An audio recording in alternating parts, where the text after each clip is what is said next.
Naku, Los Angeles Lakers target na kunin ang forward ng Brooklyn Nets na si Cam Johnson. Pero bago yan, Gabe Vincent nagdedelikado ngayong season. Paano ba naman ay possible na itong e-trade ng Los Angeles Lakers? Ito ay kapag hindi niya pa rin naibigay ang scoring at depensa na inaasahan ng kanilang kupunan.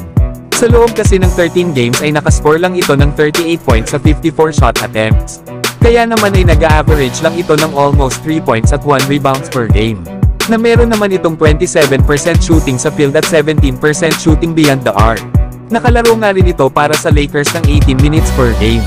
Kaya masyado talaga itong mababa para sa isang rotational player dito sa Los Angeles Lakers.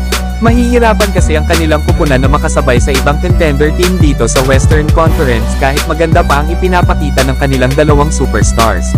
Syempre mga idol, ay malaking bagay din kung maganda ang contribution na nakukuha nila sa kanilang second unit. Sayang din kasi ang kontrata na ibinigay ng Lakers dito kay Gabe Vincent. Nasa 3 taon din kasi ito na may halagang $33 million. Malaki din kasi ang naging tiwala ng Lakers noon kay Gabe Vincent bago nila ito kinuha. Nagkaroon din kasi ito ng best season noong 2022-23 season, na kung saan ay nakarating pa nga sila ng NBA Finals.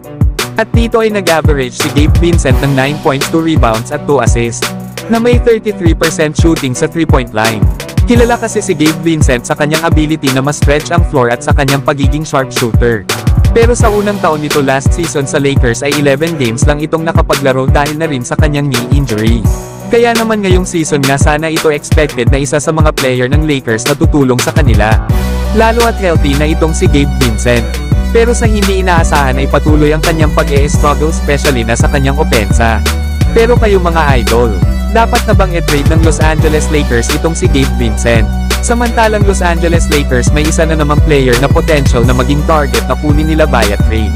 At ito nga ay walang iba kundi si Cam Johnson, isang forward mula sa Brooklyn Nets. Ayon nga yan sa report ni Jovan Buhan ng The Athletic, na magiging magandang fit nga daw ito sa kupunan ng Los Angeles Lakers.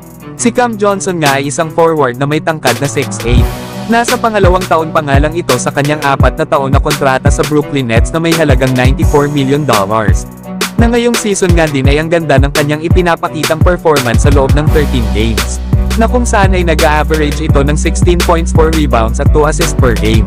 Pero kahit ganito kaganda ang ipinapakita niya ngayong season, ay possible pa rin itong e-trade ng Brooklyn Nets. Lalo at ang kanilang kupunan ay nag-e-struggle na makakuha ng panalo.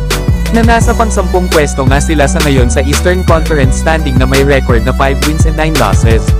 Kaya para makuha ito ng Los Angeles Lakers, ay kinakailangan nilang ibigay ang combination sa maalinman kana Jared Vanderbilt, Rui Hachimura at Gabe Vincent. Kaya yan mga idol ang mga possible na bitawan ng Lakers para makuha lang itong si Cam Johnson. Na kung mas lalakas naman ang kanilang kupunan dahil sa trade na ito ay okay na nabitawan ng Lakers ang ilan sa kanilang mga key players. Pero kayo mga idol, ano ang masasabi nyo dito? Maganda ba na kunin ng Lakers ang forward na si Cam Johnson?